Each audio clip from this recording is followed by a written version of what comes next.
Okay, students, we shall continue the Sale of Goods Act 1930. Now we are going to see types of goods. Types of goods. The term goods means every kind of movable property. ஒருவர்கிட்டேருந்து மற்றவருக்கு மாற்றக்கூடிய உரிமை படைத்த பொருள்கள் சொத்துக்களை நாம் சரக்குகள்னு சொல்கிறோம். The term goods mean every kind of movable property. Movable ப்ராப்பர்ட்டின்னா அசையும் சொத்துக்கள். அசையா சொத்துக்கள்ங்கிறது சொத்துக்களாக கருதப்படும். The term goods may mean every kind of movable property other than actionable claim and money. Actionable claim அப்படிங்கிறது உரிமைகோர் ஆவணம். அது சொத்துக்களாக கருதப்படும். அது சரக்கு ஆகாது. அதே மாதிரி பணம்ங்கிறதும் சரக்காகாது. The term goods mean every kind of movable property other than actionable claim and money. The term actionable claim means debt secured by a mortgage of immovable property. அடமானம் வச்சிருக்கிறோம். அப்போ அந்த அடமான சான்றிதழ் ஃபிக்ஸட் டெபாசிட் ரெசிப்ட், பேங்கில் fixed டெபாசிட்டில் பணம் போட்டு வச்சுருக்கோம். அந்த deposit receipt, dividend due on shares, பங்குகள் வாங்கியிருக்கோம், அந்த பங்குகளுக்கு வரவேண்டிய பங்காதாயம், amount due under LIC policy, எல்ஐசியில் பாலிசி எடுத்துருக்குறோம், அந்த பாலிசி மெச்சூரிட்டி ஆகிடுச்சு, அதற்கான பணம் வரவேண்டியிருக்கு, கிளைம் ஃபார் ரெண்ட், வாடகை வரவேண்டியிருக்கு, which falls due in future, rent வரவேண்டிய வாடகை, இதெல்லாம் சொத்துக்களாக கருதப்படும். Actionable claim. The term actionable claim means debt secured by a mortgage of immovable property, fixed deposit receipt, dividend due on shares, amount due under LIC policy, amount due under LIC policy, claim for rent which falls due in future, etc. இதெல்லாம் சொத்துக்களாக கருதப்படும். இவை சரக்கு ஆகாது. சரக்குங்கிறது என்னன்னா, the term goods mean every kind of movable property other than actionable claim and money. The term goods include shares. இது இல்லாமல் சரக்குங்கிற பதத்தில் வேறு என்னென்ன வரும்னா, shares, stocks, growing crops, growing grass, things attached to the land or forming part of the land agreed to be cut off from the land before sale. Example, trees grown on the land agreed to be sold after harvest.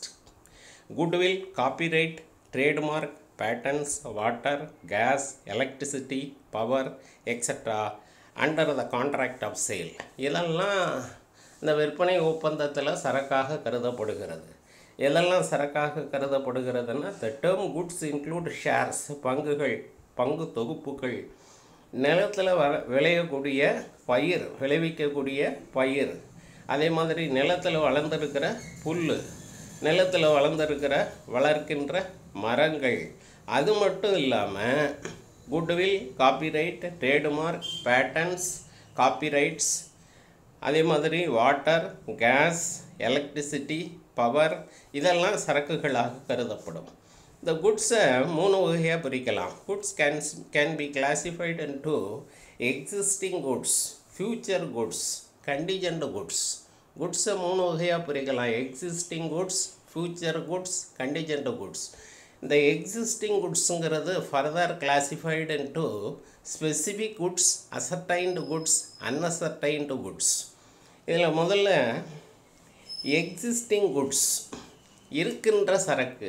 Existing குட்ஸ்னால் இருக்கின்ற சரக்கு, சரக்கு ஒப்பந்தத்தில் under the contract of sale. Existing goods comes.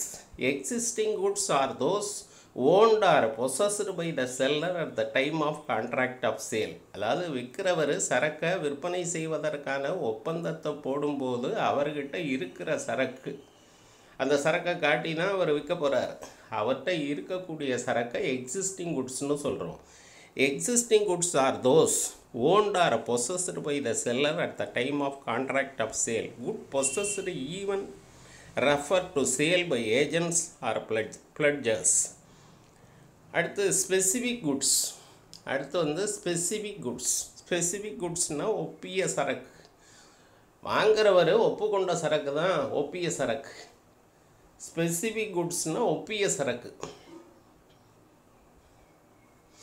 Specific goods denote goods identified and agreed upon at the time of contract of sale. சரக்கை விற்கிறதுக்கு இருக்கிறப்ப வாங்குறவர் இந்த சரக்குகளை வாங்கிறேன்னு ஒப்புக்கொண்டு அதற்கான ஆணையை, சரக்கை அனுப்புவதற்கான ஆணையை பிறப்பிக்கிறார், ஒப்பந்தத்தில் ஈடுபடுறாரு. அந்த சரக்குக்கு பேர் தான் specific goods. Specific goods denotes goods identified and agreed upon at the time of contract of sale. For example, if a buyer selects a particular variety of saree after examining several other sarees, the selected one denotes specific goods. ஒருத்தர் பல சாரீஸை பார்த்துட்டு அதில் ஒரு சாரியை select பண்ணிக்கிட்டார், இதை நான் வாங்கிக்கிறேன் அப்படின்னு. அப்போ அந்த செலக்ட் பண்ண அந்த ஒரு சாரிக்கு பேர் ஸ்பெசிஃபிக் குட்ஸ், ஒப்பிய சரக்கு. அடுத்து அசர்டைன்டு குட்ஸ். அசர்டைன்டு குட்ஸ் அப்படிங்கிறது உறுதி செய்யப்பட்ட சரக்கு. அசர்டைன்டு குட்ஸுங்கிறது உறுதி செய்யப்பட்ட சரக்கு. வாங்கிக்கிறேன்னு உறுதி செய்கிறார், இந்த சரக்கை தான் அனுப்பணும் அப்படின்னு உறுதி செய்கிறாரு. The term ascertained goods is also used as similar meaning to specific goods. Specific goods மாதிரியே தான் ascertained goods. But this term may even refer to goods which become ascertained subsequent to the formation of the contract. அதாவது இந்த ஒப்பந்தத்தை செய்கிறதுக்கு முன்னாடி இந்த சரக்கை தான் வாங்குகிறேன், இதை தான் நீங்கள் அனுப்பணும்னு உறுதிப்படுத்திடுறார் வாங்குறவர். அதனால் அது ascertained goods. But this term may even refer to goods which became ascertained subsequent to the formation of contract. அடுத்து unascertained goods or generic goods. Unascertained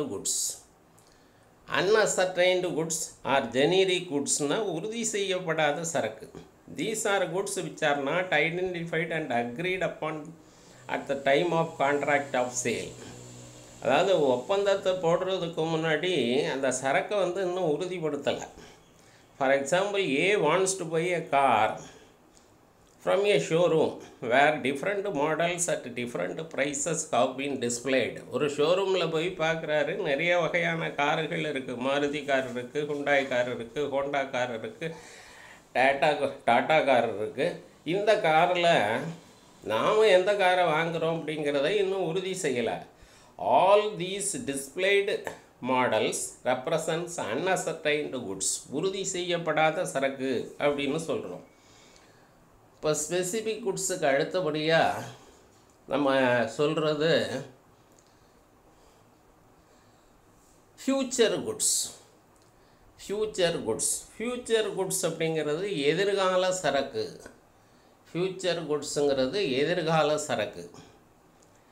These are goods which a seller does not possess at the time of contract of sale, but which will be manufactured or produced or acquired by him after entering into contract of sale agreement. அதாவது எதிர்கால சரக்கு. இப்போ விற்கிறவரும் வாங்குறவரும் அந்த ஒப்பந்தத்தை செய்கிறதுக்கு முன்னாடி அந்த ஒப்பந்தத்தில் குறிப்பிட இருக்கின்ற சரக்குகள் இப்போ அவர்கிட்ட இல்லை, விற்கிறவர்கிட்ட இல்லை. எதிர்காலத்தில் அவை தயாரிக்கப்படும், தயாரிப்பு பணிகள் மேற்கொண்டு முடிக்கப்பட்டு அந்த சரக்குகள் அனுப்பப்படும், அல்லது அந்த ஒப்பந்தத்தில் குறிப்பிடப்பட்ட சரக்குகளை வேறு நபர்கிட்டேருந்து பெற்று அந்த சரக்குகள் விற்கப்படும்.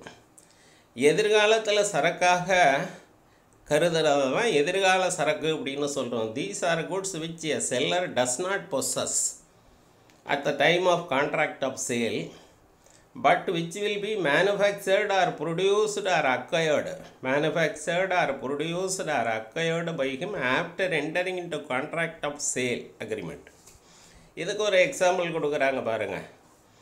A contractor agrees to supply 100 bags of rice to B for giving marriage feast.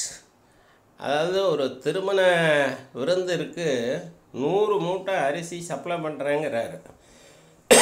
ஏங்கிறவர் வீங்கிறவருக்கு அனுப்புகிறேங்கிறாரு. It is a case of future goods. அதாவது இந்த சரக்கை அவங்க பார்க்கல, எதிர்காலத்தில் அனுப்பி வைக்கிறேங்கிறார். A contractor agrees to supply 100 bags of rice to B for giving marriage feast. It is a case of future goods. Similarly, where a bus company agrees to buy spare parts. ஒரு பேருந்து நிறுவனம், bus company agrees to buy spare parts from a particular supplier. It is an example for future contract. ஒரு பேருந்து நிறுவனம் அந்த பஸ்ஸுக்கான spare parts எல்லாம் ஒரு சப்ளையர்கிட்டேருந்து வாங்கிக்கிறேன்னு ஒப்பந்தம் போடுறார். அந்த சரக்கு அப்போ கைவசம் இல்லை, வாங்கிக்கிறேன்னு சொல்லி ஒப்பந்தம் போடுறார். இது எதிர்கால சரக்கு, future goods. Future goods represents unascertained goods. Future goods represents unascertained goods. அடுத்து கண்டிஜென்ட் குட்ஸ். கண்டிஜென்ட் குட்ஸுங்கிறது வருங்காலத்தில் சரக்காக வரும் நிகழ்வு சரக்கு. எதிர்காலத்தில் தான் அந்த சரக்கு கிடைக்கும், கிடைக்காமலும் போகலாம். அந்த சரக்கு எதிர்காலத்தில் விற்கிறவர்கிட்ட சேர்ந்தால் விற்பார், வரலை அப்படின்னு சொன்னால் விற்க முடியாது. அதை தான் நம்ம கண்டிஜென்ட் குட்ஸுங்கிறோம், வரு நிகழ்வு சரக்கு. Contingent goods R the goods the acquisition of which by the seller depends upon a contingency, an event which may or may not happen. அந்த சரக்கு வரும், வராமலும் இருக்கலாம். Contingent goods are part of future contracts. இதுக்கு ஒரு example. A agrees to sell a particular painting work. A agrees to sell a particular painting work he gets from C. சிங்கிறவர்கிட்ட இருக்கக்கூடிய ஒரு painting work, ஒரு பிக்சரை, ஒரு ஓவியத்தை அவர் கொடுத்தாருன்னா நான் வாங்கி உங்களுக்கு விற்கிறேன் அப்படின்னு ஏ ஒப்பந்தம் பண்ணுறாரு. A agrees to sell a particular painting work provided he gets from C. சிகிட்டேருந்து வாங்க முடிஞ்சால் அந்த ஓவியத்தை, அந்த பிக்சரை நான் உங்களுக்கு விற்கிறேன்னு ஒப்பந்தத்தை பண்ணுறாரு. In this case painting work represents contingent goods. அந்த பெயிண்டிங் ஒர்க்கு கிடைச்சா விற்பார், கிடைக்கலன்னா அது விற்க முடியாது. Similarly a rice merchant agrees to supply 10 bags of basmati rice from Pakistan if he get supply. பாகிஸ்தான்லேருந்து 10 அரிசி மூட்டையை வாங்கி உங்களுக்கு விற்கிறேன்னு ஒரு ஒப்பந்தத்தை போடுறாரு. பாகிஸ்தான்லேருந்து 10 அரிசி மூட்டை, பாசுமதி அரிசி மூட்டை கிடைச்சிதுன்னா விற்பார், இல்லைன்னா அது முடியாது. ஸோ அந்த பாசுமதி அரிசிங்கிறது இங்கே கண்டிஜென்ட் குட்ஸாக இருக்குது. Then we shall see transfer of property, transfer of ownership, transfer of ownership or transfer of property. Transfer of property na transfer of ownership, உரிமை மாற்றம். Transfer of property in goods from the seller to the buyer is the main object of contract of sale. The main object of contract of sale is transfer of property, that is transfer of ownership. சரக்கு விற்கிறது அப்படிங்கிறது, சரக்கு விற்பனை ஒப்பந்தம்ங்கிறது அந்த குறிப்பிட்ட சரக்குகள் மீதான உரிமையை விற்கிறவர் வாங்குறவருக்கு மாற்றி தருவது. ஆகவே இந்த உரிமை மாற்றம்ங்கிறது மிக முக்கியமானதாக கருதப்படுகிறது அந்த விற்பனை ஒப்பந்தத்தில். The term property in goods must be distinguished from possession of goods. அதாவது உரிமை அப்படிங்கிறது வேறு, உடைமைங்கிறது வேறு.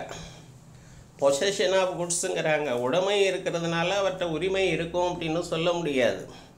Property in goods means the ownership of goods, while possession of goods refers to the custody of goods or control over the goods. ஓனர்ஷிப்புக்கும் பொசஷனுக்கும் வித்தியாசம் இருக்குது. ஓனர்ஷிப்புங்கிறது நம்ம உரிமை, பொருளுக்கான உரிமையாளர். பொசஷன் அப்படிங்கிறது அவர்கிட்ட உடைமை இருக்கலாம், பொருள் வச்சுருக்கலாம், பொருள் அவரது கட்டுப்பாட்டில் இருக்கலாம், அவருடைய நிர்வாகத்தில் இருக்கலாம், அவருடைய இருப்பிடத்தில் இருக்கலாம். ஆனால் அந்த பொருள் மீதான உடைமை மட்டும்தான் அவர்கிட்ட இருக்குது, உரிமை இல்லை. அதனால் பொசஷன் ஆஃப் ப்ராப்பர்ட்டிங்கிறது வேறு, ஓனர்ஷிப் ஆஃப் ப்ராப்பர்ட்டிங்கிறது வேறு.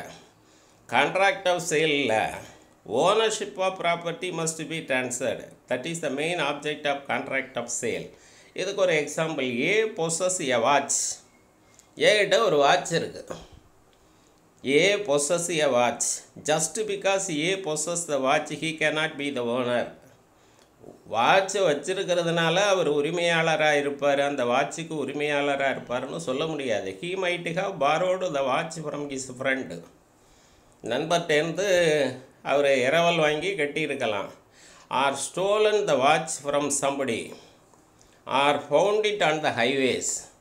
திருடப்பட்ட வாட்சை இருக்கலாம், அவர் வேறு யார்கிட்டேருந்தாவது திருடி இருக்கலாம், அல்லது ரோட்டில் கண்டெடுத்த வாட்சை கட்டியிருக்கலாம். அதனால் பொசிஷனுங்கிறது வேறு, உரிமைங்கிறது வேறு. In this case he cannot be called the owner. It is important to know the precise moment of time at which the ownership in goods passes from the seller to the buyer. Then passing of property, that is transfer of ownership. Transfer of title of property is called passing of property. What is passing of property na? Transfer of title of property. பொருள்கள் மீதான, சரக்குகள் மீதான உரிமையை வாங்குறவருக்கு மாற்றி கொடுக்கறதுக்கு தான் passing of property. விற்கிறவர்கிட்டேருந்து சரக்கு வாங்குறவருக்கு போகுது. இந்த பாசிங் ஆஃப் ப்ராப்பர்ட்டிங்கிறப்ப specific goods, unascertained goods, goods sent on approval, 3 stage சொல்கிறாங்க. ஸ்பெசிஃபிக் குட்ஸில் at the time of contract, beyond the date of contract. ஒப்பந்தம் பண்ணுறப்ப ஒப்பந்தத்துக்கு அப்பால், ஒப்பந்தத்துக்கு பிறகு. ஸ்பெசிஃபிக் குட்ஸ் ஒப்பிய சரக்கு at the time of contract. இதை கொஞ்சம் கவனித்து பாருங்கள். Where there is an unconditional contract for the sale of specific goods in a deliverable state, ownership in the goods passes to the buyer when the contract is mat.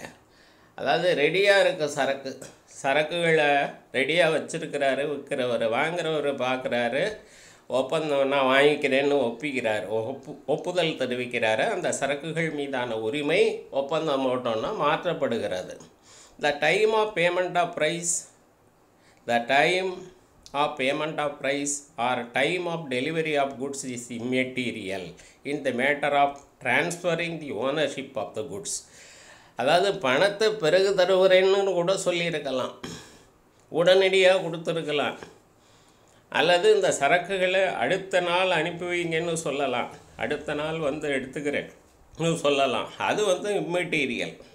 ஆனால் சரக்கு அவர் ஒப்பந்தம் போட்டார்னா சரக்குகள் மீதான உரிமை வாங்குபவருக்கு மாற்றப்படுகிறது. The time of payment of price or the time of delivery of goods is immaterial. in the matter of transferring the ownership of the goods.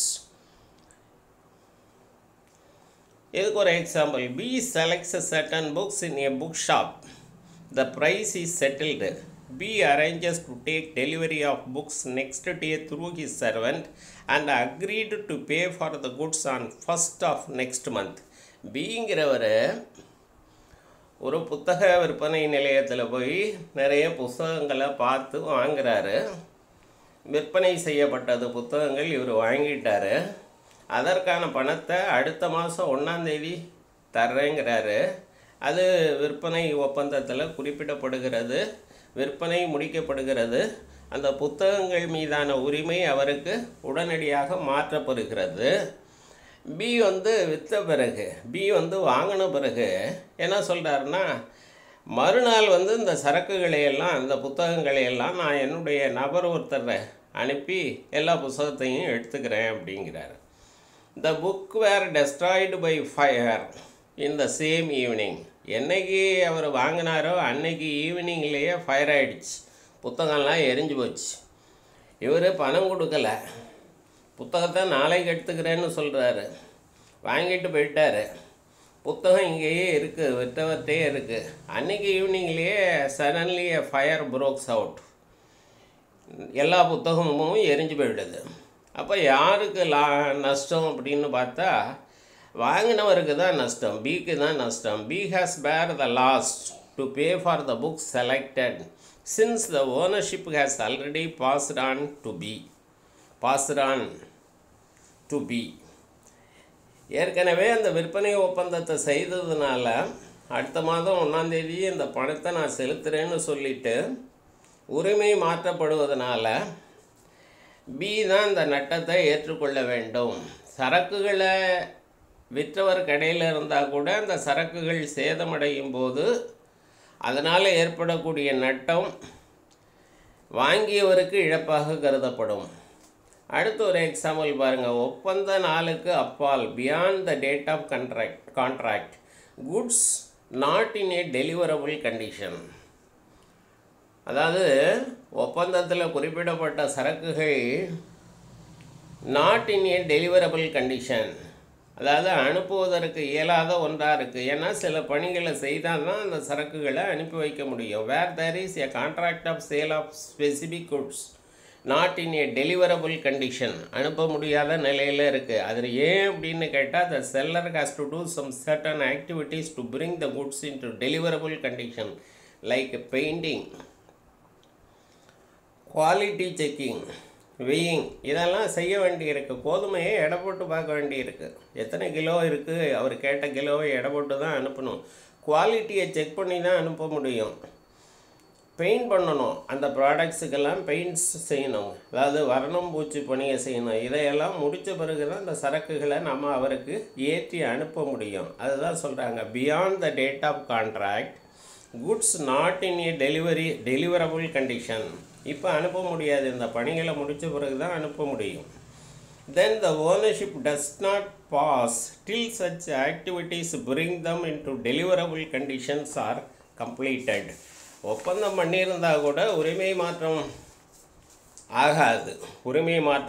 ஆகாது. இந்த டெலிவரபிள் கண்டிஷனுக்கு இந்த சரக்குகளை எல்லாம் கொண்டு வந்த பிறகு, எடை போட்ட பிறகு, அல்லது அந்த பெயிண்டிங் ஒர்க்ஸ் எல்லாம் முடித்த பிறகு, குவாலிட்டியை செக் பண்ண பிறகு அவருக்கு இன்ஃபார்ம் பண்ணுவாங்க, வாங்கினவருக்கு இன்ஃபார்ம் பண்ணுவாங்க. அப்போ தான் இந்த உரிமை மாற்றம் நிகழும். when the price of goods is to be ascertained by weighing or testing or doing something, where there is a contract for sale of goods in a deliverable condition, where there is a contract for the sale of goods in a deliverable condition, but the seller is yet to weigh, measure, அதை எடை போட வேண்டியிருக்கு, அளவிட வேண்டியிருக்கு, test பண்ண வேண்டியிருக்கு, or do some other act or thing with reference to goods for the purpose of fixing the price,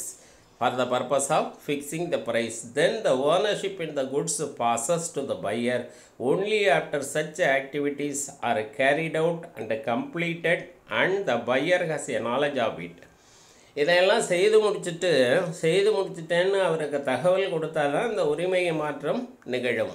இதுக்கு ஒரு எக்ஸாம்பிள் கொடுக்குறாங்க.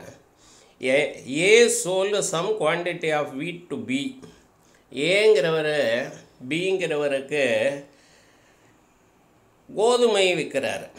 1 கிலோ 10 ரூபான்னு ஒப்பந்தம் பண்ணியிருக்காரு. However A had to weigh the wheat in order to know the price of the entire quantity of wheat sold to B. அது எல்லாத்தையும் எடை போட்டு, அவர் கேட்ட அளவில் எடை போட்டு, அத்தனை கிலோ எடை போட்டு அது தனியாக கட்டுமானம் செய்யணும்.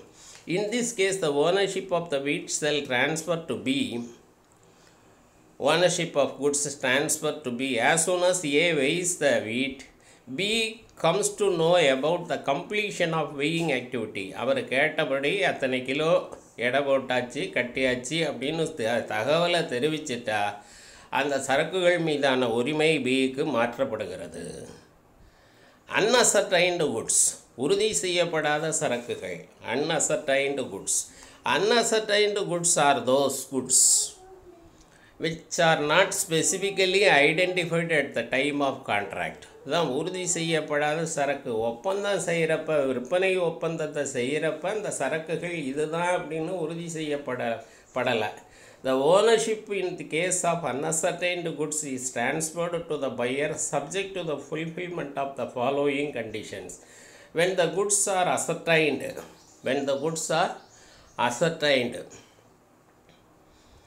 ascertainment is a process by which the goods to be delivered under the contract of sale are identified and set apart.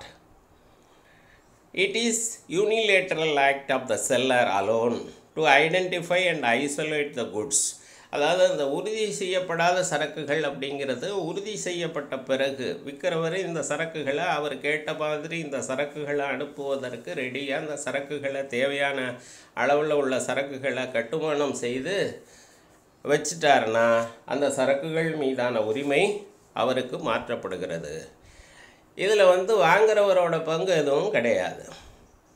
when the goods are appropriated to the contract, ஒதுக்கீடு செய்யும்போது appropriation is a process by which the goods to be delivered under the contract of sale are identified and isolated with the consent of the seller as well as the buyer.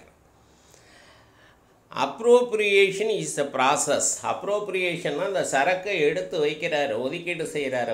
விற்பனை ஒப்பந்தத்தில் குறிப்பிடப்பட்ட சரக்குகளை இவர் எடுத்து வைக்கிறப்ப அதுக்கு consent தேவை, வாங்குறவரோட consent தேவை. விற்கிறவரே எடுத்து வைக்கிறாரு, வாங்குறவர் அதை பார்க்குறாரு, ஓகே சொன்ன பிறகு தான் அந்த சரக்குகள் கட்டுமானம் செய்யப்படுகிறது, அந்த சரக்குகள் பேக் பண்ணப்படுறாங்க. ஸோ இது it is a bilateral act of the seller and the buyer. இது ரெண்டு பேரும் சேர்ந்து செய்யக்கூடிய பணி. To identify and isolate the goods, அந்த சரக்குகளை அடையாளம் கண்டு அந்த சரக்குகளை தனியாக பேக் பண்ணுறாங்க. In other words, where the goods identified and isolated are put into boxes or any container with the consent of the buyer, it is called appropriation. அவர் சொன்ன மாதிரி அட்டைப்பட்டியில் பாட்டிலில் அதை அடைச்சி அந்த அடைச்ச உடனே அந்த பொருள்கள் மீதான உரிமை அவருக்கு மாறுகிறது. இதுக்கு ஒரு example, A agrees to sell B the oil விற்கிறார், ஒப்பந்தம் பண்ணியிருக்காரு. A agrees to sell B the oil to be produced by him. அவர் தயாரிக்கிற எண்ணெயை அவர் அனுப்புகிறாரு, விற்கிறதுக்கு ஒப்பந்தம் பண்ணியிருக்காரு. the oil was filled by A into the bottle supplied by B. அந்த ஆயிலை A வச்சிருக்கிற அந்த ஆயில் எண்ணெயை B கொடுக்குற பாட்டிலில் அடைக்கிறாங்க. It is an effective appropriation and the ownership of oil goods passes to the buyer when the oil is filled into the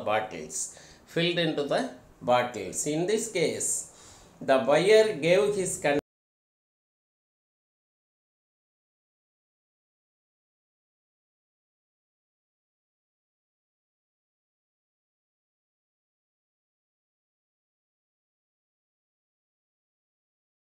consent அதாவது பொருள்கள் மீதான உரிமையை மாற்றம் செய்த பிறகு அந்த பொருள்களை போக்குவரத்து நிறுவனத்துக்கிட்ட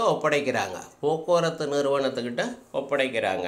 அப்போ போக்குவரத்து நிறுவனத்துக்கிட்ட ஒப்படைச்சிட்டாங்கன்னா உரிமை மாற்றப்படுகிறது. Delivery to the carrier, where the seller delivers the goods to a carrier for the purpose of transmission to the buyer. He is deemed to have unconditionally appropriated the goods to the contract. But the only condition is that the seller should not have reserved the right of disposal of the goods.